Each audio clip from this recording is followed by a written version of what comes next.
Okay, hello everyone. Welcome back to the Cartoon Pad. Welcome back, Michael and Marty. A lot of things going on. We have a good guest. I want to mention a couple of things, just get some house cleaning done. I'm going to be seeing Sam Gross right after this podcast.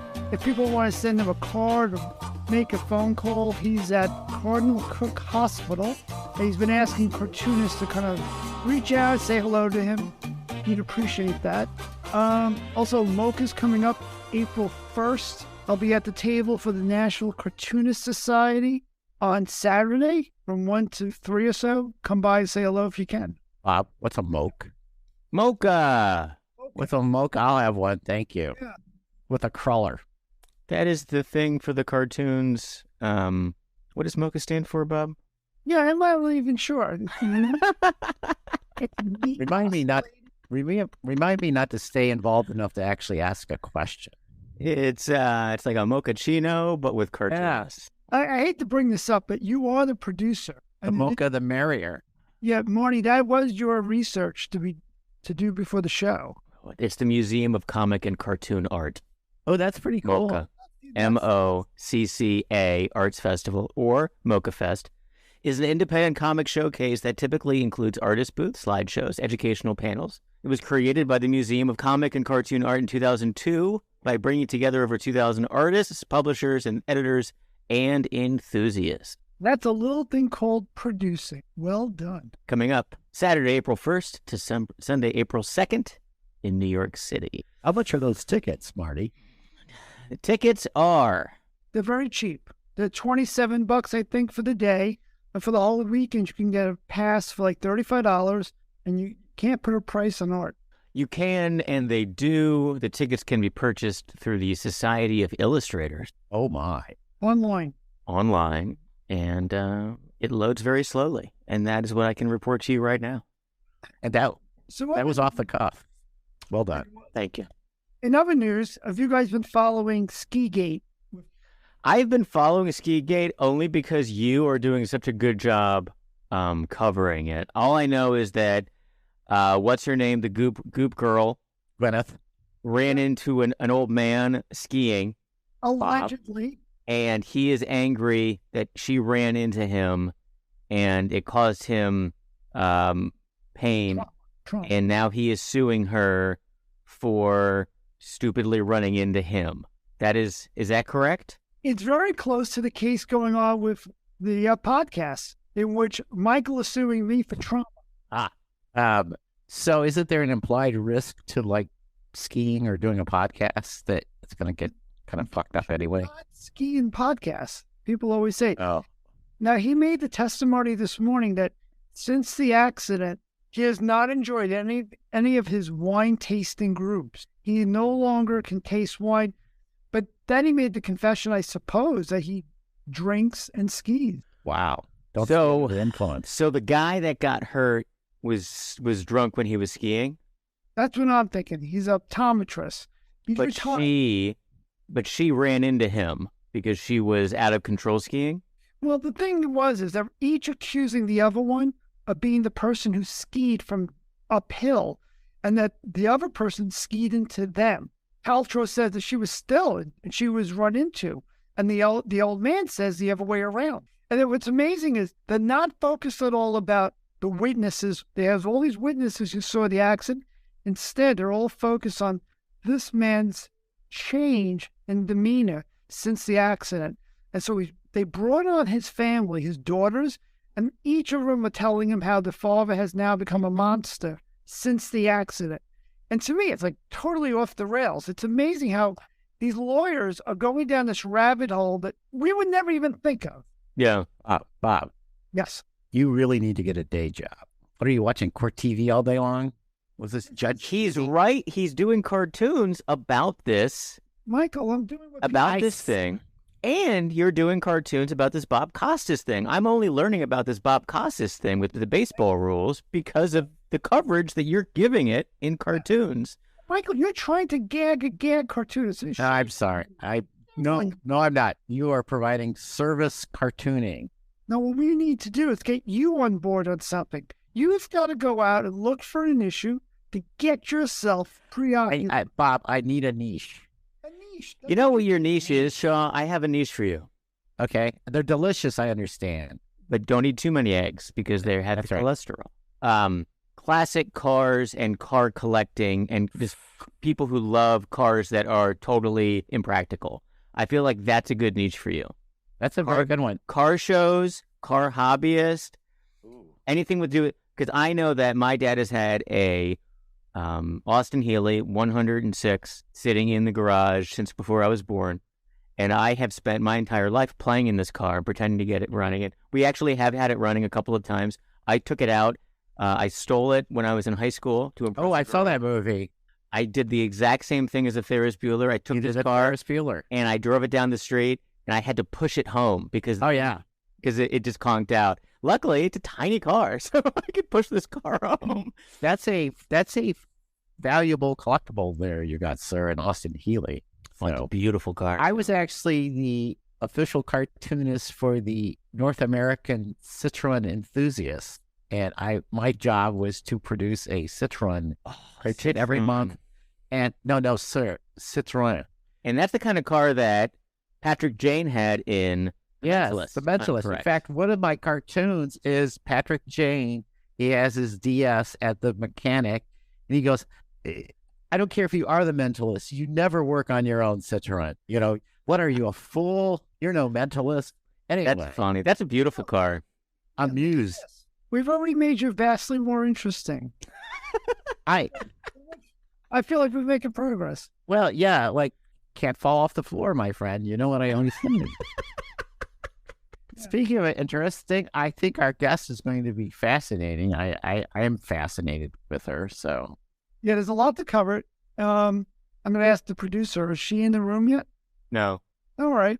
Well, that's so she's phoning in from. She's our second international guest. The first one being Victoria Roberts, who called us from Mexico. That's right. That's right. good memory. Well, once in a while, and I'm calling in from Wisconsin, and that's sort of another country. Well, since our guest is not on the air, I'll share that I'm actually a fan of her work. I've been following her work for a while. I know, Michael, you have been sort of making a friendship with her too, and you also enjoy her work. Yes. Have you seen her paintings and illustrations? They're amazing. They're amazing. Like, why the hell are you wasting your time drawing cartoons? You know what? I wouldn't say that, but I was thinking exactly that. I will say that. Oh, great. Well, Michael, we got our guest, and she's one of the new hot cartoonists with this amazing body of work as an illustrator as well. And she has a fascinating background. Her latest cartoon in the Weekly Humorist has been selected Cartoon of the Month by the popular newsletter The Bob. And now from the other side of the world, hello, Sarah Morrissette. That is such a nice introduction. How nice of you. It's great to be here finally after some tech issues. No, it's our pleasure to have you on. I really am a fan of your work. Your paintings are beautiful. Your cartoons are funny. And I've also seen a little bit of an arc with the growth of your work. I'm seeing the changes from your earliest cartoons to the ones you're doing now. Yeah. What have you noticed? What kinds of changes have you noticed? But for the better or the worse? The cartoons are way more sophisticated. It's really growing in all good ways. I think that they're getting better. I mean, the last cartoon you did for the Weekly Humorist was these, Marty, what do you call the guys who put Jesus on the cross? Romans. Yes. Thank you. Marty. But I know they're Romans, but what would you call those Romans who are all geared up? Oh, mean Romans. Centuries. No, Centurion.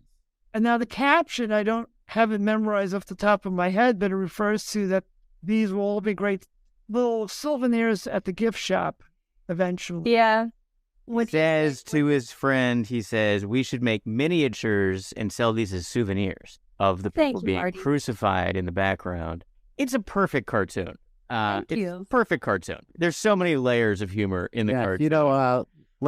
Lenny Bruce told a joke that if Jesus had been around his time, we'd all be wearing little electric chairs around our neck. That It's makes a you think. thinker. That's a Yeah. thinker. That's a good. Yeah, but But wait a minute. Jesus might not even be hanging there. It might be someone else. It might be 3 other guys. Of course. Nothing in the cartoon says that is Jesus. It was just like a bunch of people being crucified. There were many people up there crucified all the time. I don't think we can walk that one back. I'm sorry. You don't think so? We'll get some flack from the Christians anyway. Yeah. Where you are from the Lutherans, I think. Me? Are you talking to me? I'm talking to you. So you're in Vienna? Yes, I'm in Vienna, and I am not Catholic, not Christian, not Mormon. I understand you're Californian. Yes, I am. I'm from the U.S. I'm from California, and I've lived here a long time because I met my husband a long time ago in California and decided to move here. Vienna is where they have those tiny sausages. They're delicious. And the fingers. Big sausages, very big ones. I hate to say it. Oh, I thought the on every sausages were the little ones. No, they're big. They're long. I mean, I don't want to get into sausages here because we'll get into really pornographic humor. But no, there's a product called Vienna sausages in America, and they're like these little mini hot dogs. No, you can't even buy those here. No. Sarah's afraid the conversation is going to take a turn for the worse. Turn for the worse. Okay. Do I have to say, in Vienna right now, there's the strudel show with tastings at the Schönbrunn Palace. Really? See, I'm not even following the news here because I'm so busy with my own life. I work full time and then I cartoon. And I occasionally will go to a museum or something, or maybe to the movies, but I am not often a tourist in this city. Oh, my. What do you do as a full-time normal person job in Vienna? I work as a native speaker teacher at a middle school. So I'm working with these, 10 to 14-year-olds who are going through hormonal ranges and becoming little mini adults. And I deal with them every day. And then I come down off of that after work. I sit in my little office and just calm down. And you channel all that. You channel that into creativity, into painting, beautiful paintings, and then doing gag cartoon. And your artwork is lovely. Thank you. And Thank you. You started in California, and where in California were you when you were in California? I was all over. I was born in Palo Alto in Stanford Hospital, and then I lived for a while in the Bay Area in Marin County, so in Tiburon for a while, overlooking San Francisco Bay. Beautiful little place to live. And then my parents got divorced, and then I lived on a Greek island. And then when my mom got tired of that, we moved back to San Francisco, out to Palo Alto, and then I lived with my grandmother for 1 year while she tried out a commune. And after a year, my grandma said, "Barb, you've got to take these girls and raise them yourself." And so then we moved up to the commune with my mom. And then I was literally off the grid. So it's like I've been living on the moon for many, many years. I have no idea what's happening in popular culture.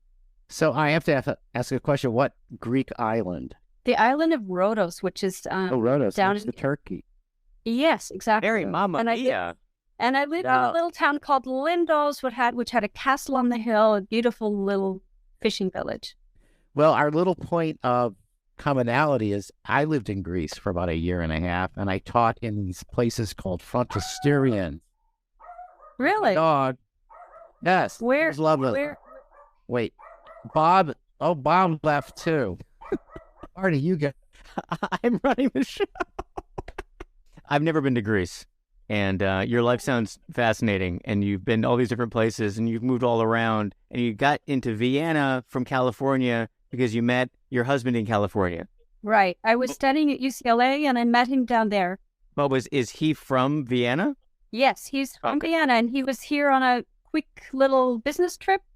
Gotcha. Actually meeting some playwrights and authors, and because anyway, long story made short, we met and fell in love, and then I moved over 1 year later. That's so romantic. And because of probably all of the amount of moving around you had done to that point anyway, you were probably different than a typical American who's just like, we never go anywhere. We never move anywhere. Like, I never leave. my house.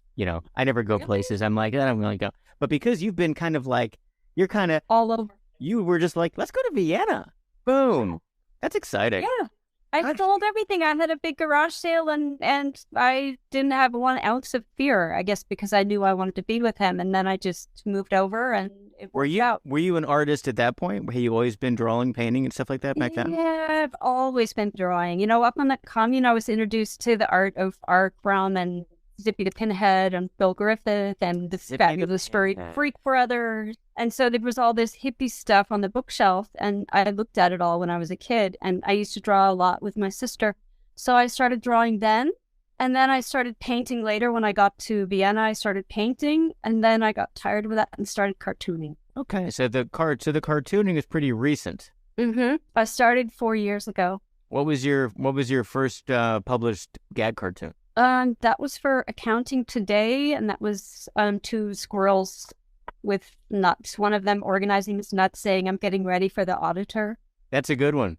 Bob and Shaw, have you guys done any squirrel nut cartoons? I worked on I've never sold it, but I did a cartoon of the accountant's return to Capistrano, and there's all these kind of white dudes in short sleeve business with ties flying back to Capistrano. It's a classic. Look at this. On the commune, I drew this cartoon. I don't know if you can see it.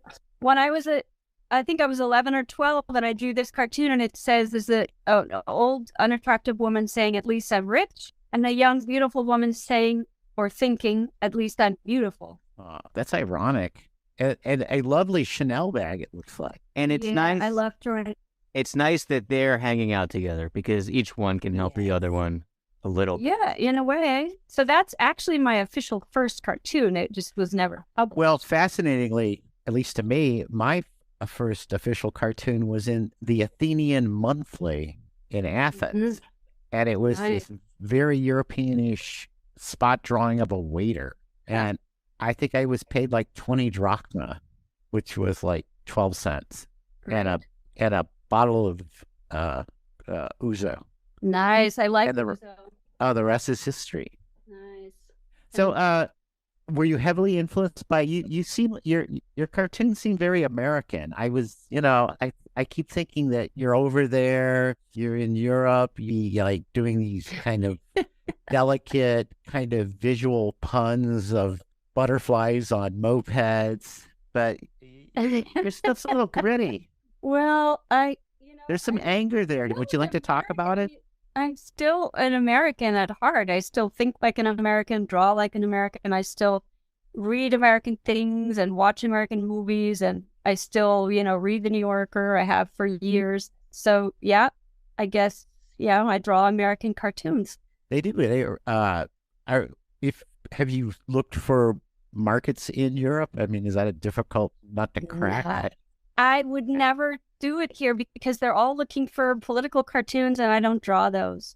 And they're looking for caricatures of politicians and I don't draw those either. So Bob could give you lessons because he's a crackerjack political character. Yeah. Cartoon. Yeah. Is Bob able to speak to us? Is he done with his little snit? Bob, you okay? No, I'm with you. And I used to do editorial cartoons for the New York Daily News, but like papers everywhere, they're shrinking. In Austria, are the newspapers struggling as well as they are over here? I don't think they're struggling as much. I haven't heard of that many publications going out of business, but I'm sure they don't have much money to pay for, editorial stuff. I'm sure they're also struggling, but I haven't heard of anybody really closing. I read some of the things you did about the hippies and you're sort of like the family ties where the kids are the sensible ones and the parents are kind of crazy. And then I learned that Barbara in your trading cards was your mom. Yeah. I said, oh my God, you poor girl. It's like, no wonder you left the country. Of course. I mean, my sister and I were mortified. We didn't want to live up there. I mean, she was gardening in the nude and making yogurt and granola and I just wanted to have a TV. Yeah, for the adults, it was heaven. They were building houses and chopping wood and doing all that exciting stuff. And I just wanted to have a macaroni and cheese casserole, and not like bulgur and At what point? vegetables. At what age were you when you were living in a commune? I was there from 10 to 18. Oh, so quite a many years. Those Yes, and there was no electricity, no phone, which meant I had no TV. I couldn't watch Gilligan's Island or The Brady Bunch or any of that stuff. So I only saw that. Did you find yourself trying to recapture the childhood of the media that you had lost? Like, did you go and just kind of accumulate all that stuff that you hadn't seen, and then you watched it at like 19? No, here's what I did.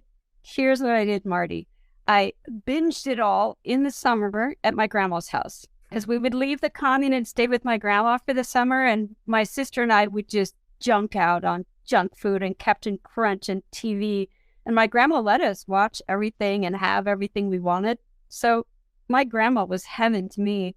And whenever I would play with friends, I'd go to their house after school and we'd watch TV and sit there eating tubs of ice cream. So I did get TV, but just not at home, not on a daily basis. It reminded me a little bit of my parents. It was a little sad because growing up, my parents put no emphasis on school and doing work, and they were always doing stuff that provided distractions and prevented me from doing better than I thought I should do. I didn't finish high school, and my parents used to be up all night and gambling, and it was just a mess.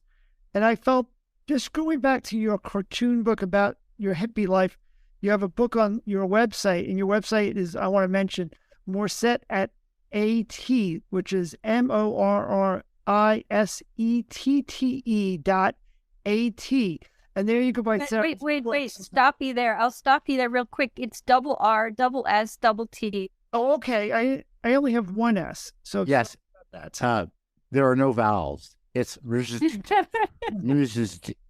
the accent. It's kind of French, kind of Belgium. I just feel like I always feel for kids who have succeed against all odds, and you've done that. It's pretty amazing. Yeah, well, it was pretty crazy. I mean, definitely did have some influences there that I shouldn't have had, but it led to some very incredible experiences. Like, I worked for Timothy Leary when I got to LA because he was one of the people on the commune that visited there often. Sarah, is the country of Austria funnier on drugs?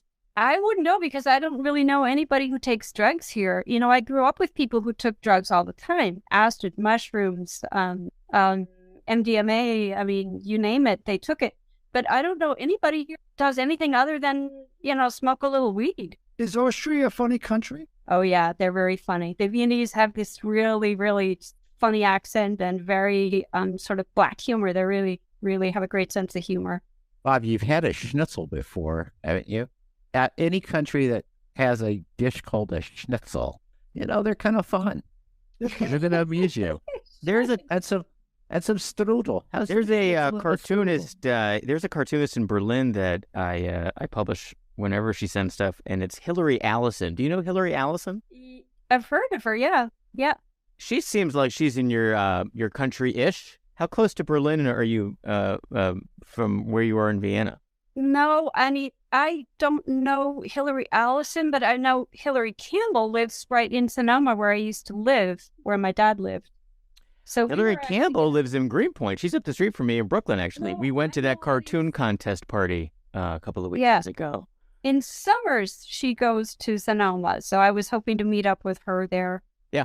Well, I'm going to send you a link to Hillary Allison, who is a cartoonist who lives in Berlin, and she's very funny, and she does great cartoons, but then also she does graphic design and drawing and stuff. But you guys should have a little cartoon meetup. Yeah, I know of her work. I just haven't met her yet or virtually met her yet. But that would be nice. Thank you. I'm going to email. I'm emailing all my weekly humorist cartoonists who are in Germany, and you guys can have a little. But maybe you can all go to Bavaria. And what's your cartoon drawing process like as you've moved into becoming a gag cartoonist, Sarah? Are you in a situation where you're doing the weekly batches? Are you disciplined and you're sitting down and saying, I just got home from dealing with all these bratty middle school kids. I'm now going to churn out 10 gag cartoons to send out this week. Like, do you have a schedule like that where you're focused on that kind of regimen?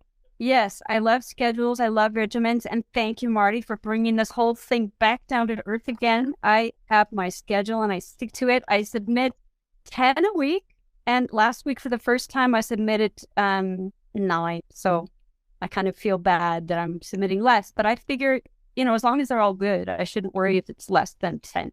You can keep on submitting. And then also what a lot of other folks have told us that they do is ones that maybe you think are really strong and they don't get in, you pack them in another batch a couple of months later, and maybe they get another look. Because definitely people do that to me, and stuff that maybe I didn't pay attention to the first time around for whatever reason. Mm-hmm. Things happen in people's lives that affect everything that happens with even the most mundane thing is picking a cartoon. You can be distracted. Something about the cartoon doesn't hit you that day because something else happened that was related. And for some reason, you're angry at the name Maureen. And the name Maureen is in the cartoon. And now all of a sudden, you're like, I don't like that cartoon because of that Maureen. And then months later, you forget all about Maureen. And now you think that cartoon is funny. True. What happens, I do resubmit cartoons occasionally, but not that often. Because usually my older cartoons are just not as appealing to me anymore. But sometimes I have some old ones that I think are still strong, and I will resubmit those. But usually as time goes on, I'm more fond of my newer stuff. And when I look at my older stuff, I kind of cringe a little and don't want to see them again. Do you have stuff that you've done in the past that you've been like, I can't believe I drew that, or I can't believe I did that joke? Yeah, I've done some really bad stuff that I actually uploaded to Cartoon Stock, and now I would love to go in there and just take a lot of that stuff down. That's right, folks. Bring your shitty stuff to Cartoon Stock. They'll take anything. It's terrible. Or send it to Marty. It's the stuff there right now of mine is basically just a random grab bag, and so, but some of it actually gets licensed, so maybe I'll just leave it there. But I think there's one person that I could write to if I wanted to have a lot of it deleted. I could probably write a list of the numbers and have them delete them all. I'm just too busy. I don't have time to go through. Where do you find stuff gets licensed on the Cartoon Stock? Is there any kind of a client that, do you know who licenses the stuff on the Cartoon Stock? You basically just get a name, and sometimes you get the name of a publication, and so far it's been private people or educational, and it's usually the environmental cartoons. Those seem to go well. Things that have to do with, the world going under. Those are good. People love to laugh at the tragedy of the environment. That is true. And textbooks are a gold one. Sell it to a textbook. It's like an annuity. It comes around every year. Yeah, that's what Nick Downs always told me about. He always talks about the textbook stuff being like, yes, that's what it keeps the cartoonist paid for like years, was if you got into like a couple of these textbooks and they would renew it every year or whatever, every time they would do a reprinting. But then they went and they just stopped. They stopped licensing anything anymore. Or they didn't realize they had to pay again. Like new people came in and they're like, well, we have to pay you again? I don't want to pay anymore. Or you sell this cartoon to like paper products who puts it on a now they're gonna drop me, but I don't care. That puts your cartoon on cocktail napkins. You get the statement that you sold 15,000 sets of napkins, and here's your check for $27.35. Right, it's really not much, but whatever. I can't really draw with something in mind, knowing that it's going to land here or there. I just draw my cartoons, and then later on, I think, okay, that could fit into this category or that category. But I don't actually draw a specific category unless somebody says, I want cartoons that have to do with the woods or something. Then I would draw one. But normally, I just draw whatever just comes to my mind. And do you have a process creatively that how you would go about doing since the weekly batch? I usually just either a word will trigger something. Like if I really like the word shenanigans, I'll try to work that into a cartoon somehow. It always starts with a word or something that I hear or read, and then I just somehow turn that into a caption, and then I do the picture after I come up with the gag line. And then I draw it. I draw it with actual pens on actual paper with actual watercolor, and then I scan it, and then I Photoshop it. What's your choice of paper? Since I'm going to actually stay on topic for a moment. Well, I use I buy these 100 packs of Canson. Oh, is that like a Bristol board? It's good stuff. Yeah. But one of them is thinner. It's 200 grams, and the other one is... It's got a good toothiness. Yeah, the other one I is... like a smooth surface myself. Yeah, this one is... It's cold pressed, so it's got a little bit of a tooth, but I like it because it's fairly cheap, and you get it in packs of 100. So if I screw one up, I can just throw it away and start over. And where do you keep all your stuff? Do you do a flat file and you have a great like archive, or? I do. Right behind me, you see those files? I do. Those are all your cartoons? Yeah, 700 so far, 750. That's it. And you work Not that many. you work in a size that's like a manageable storage 9x12.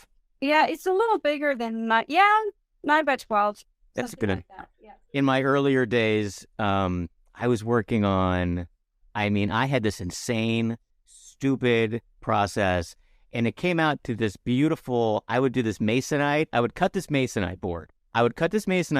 And then I would put down the primer, like in a primer. I would prime the masonite. Then I would sand it with a hand sander, with a motorized. Wow. Then I would prime it again. Then I'd sand it again. And I had it all taped. Yeah. And then I would do this transparent oil of these, this gorgeous, like, editorial portraiture. And this thing weighed. It was so big. And I have stacks of them in my poor parents' basement. And they take up so much space.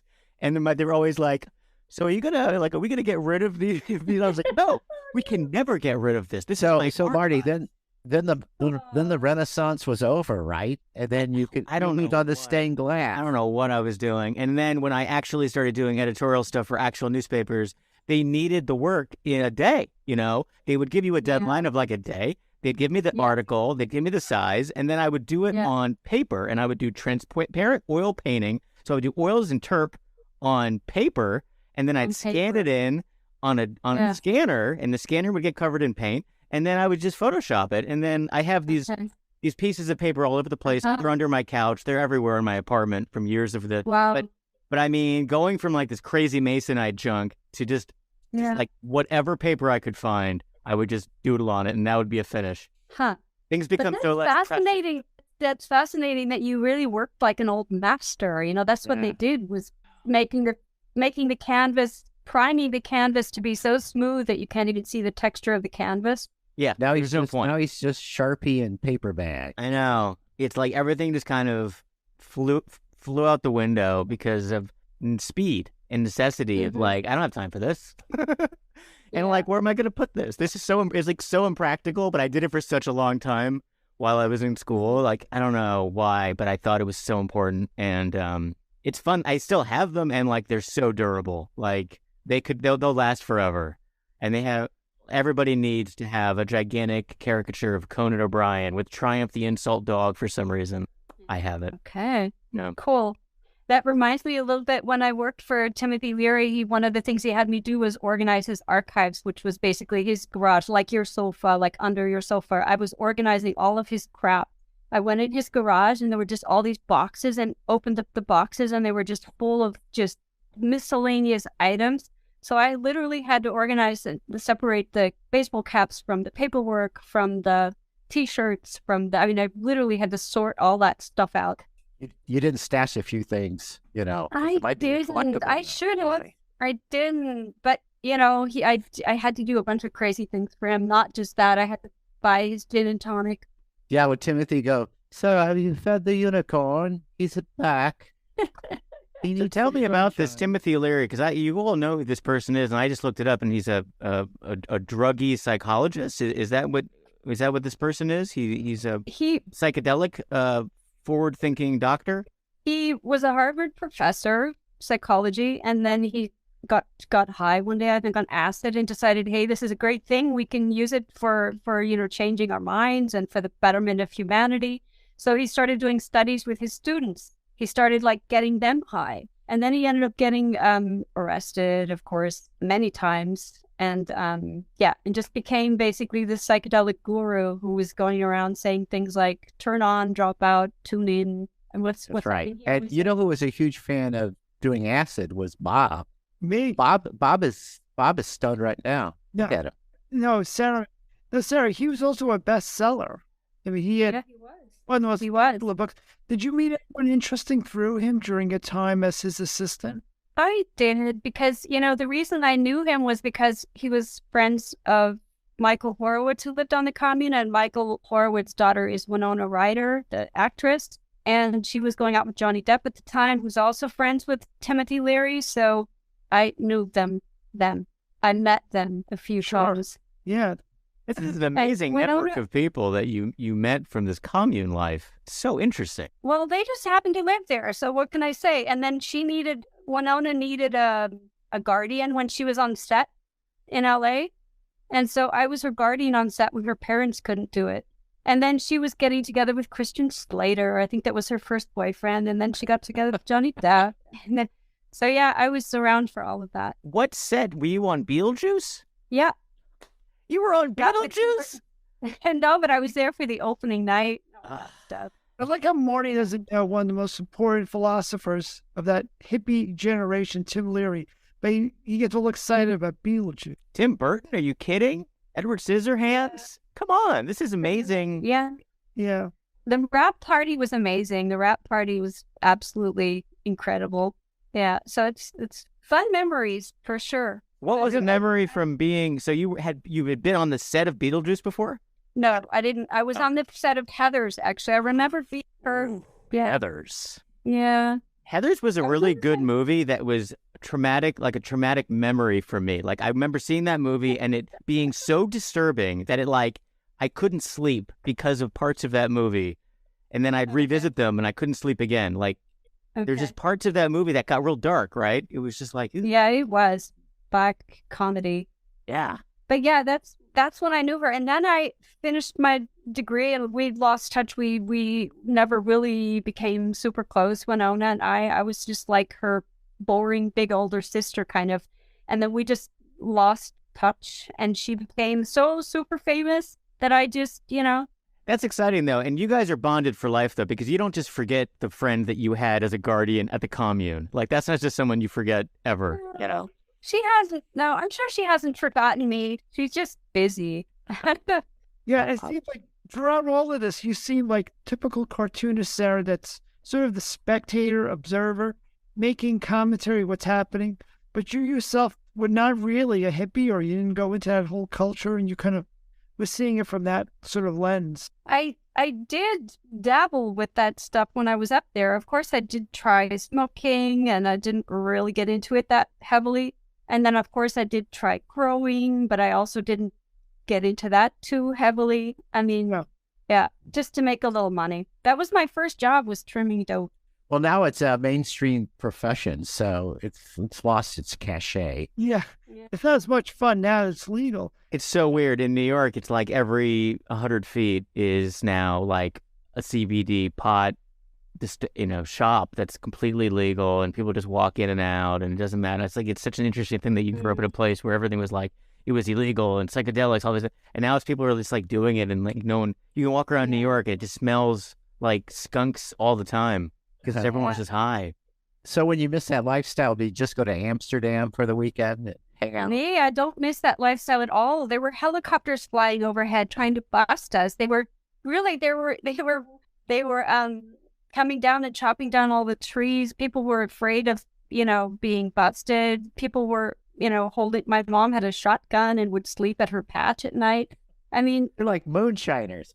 It's interesting. Seriously, It made you such a responsible adult because you had such irresponsible parenting and you were a child. So then it's interesting how, sometimes kids who are sheltered and maybe, they don't get to do all the stuff because they're always so, kept from, and then they go to college and they become wild, right? And all these terrible things happen because they were so protected. And you're the opposite. Like you were free with free parents and you were like, I need some rules. I need some responsibility, people. And now you've grown up to be like a responsible adult because of all of the non-rules. Well, I want to apologize for thinking so deep about your past, but it's fascinating. So we can't help it. But before we let you go, let's talk about your future and hear about anything you're working on now, aside from your cartoons. Is there something that's exciting you now that you want to share? Yeah, actually, Funny Times just launched my t-shirt design. So if each of you guys buy a t-shirt or a mug, I can go buy a candy bar or something like that. I'll just buy you a candy I bar too. That would be Yes. also good. I would get, like, if someone buys a t-shirt, I would get $1. So, like, if you guys each buy a t-shirt, I'm rich. Would So you that's- mail me a stolen? So we go to Funny Times. Is it funnytimes.com? There's their store?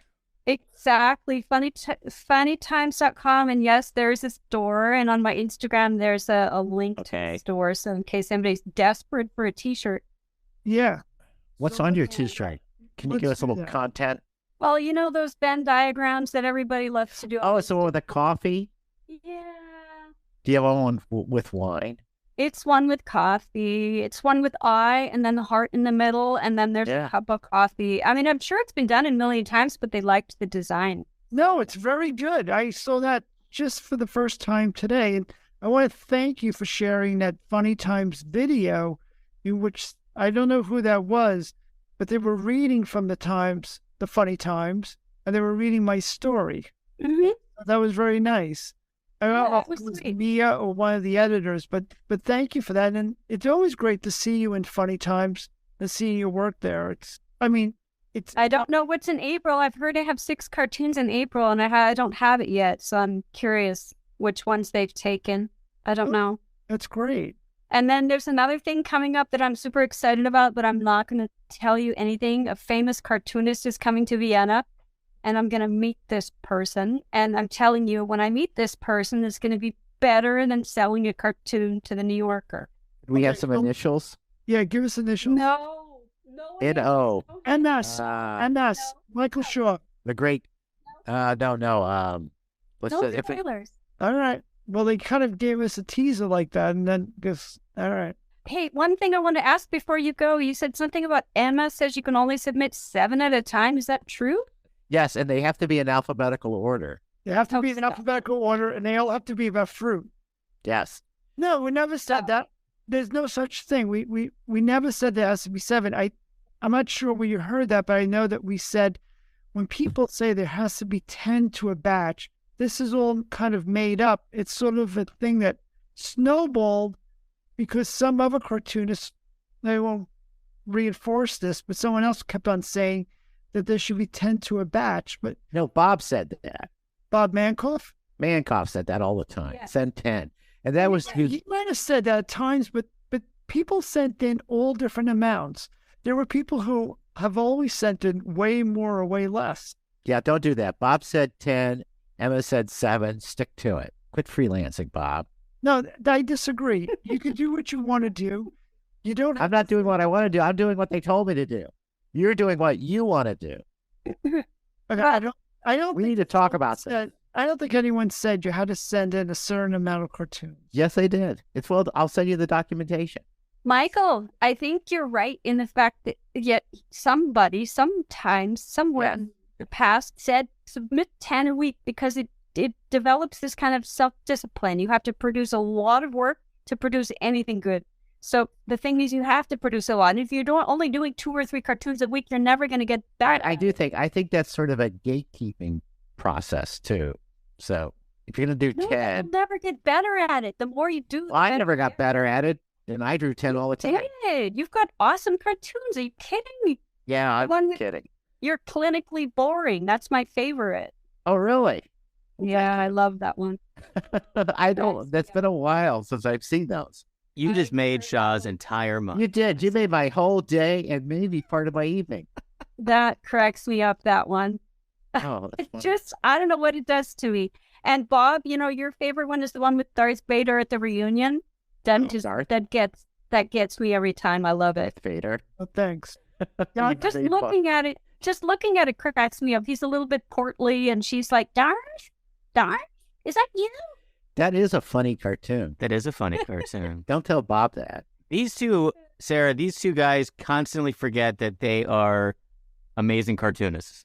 And I know, they are they're just great. like, they're just know. like, they're kind of curmudgeon-y. They're kind of like, bah, bah, bah, bah, bah, and they talk to other people who are, gag cartoonists, and they always are, showing tons of praise. And they, in their showing of all the praise, they forget that they're crazy, successful Yeah. gag cartoonists all the time. It's like I have to. Crazy awesome. They don't know. So you saying that Yeah. has just woken them up completely. That's right.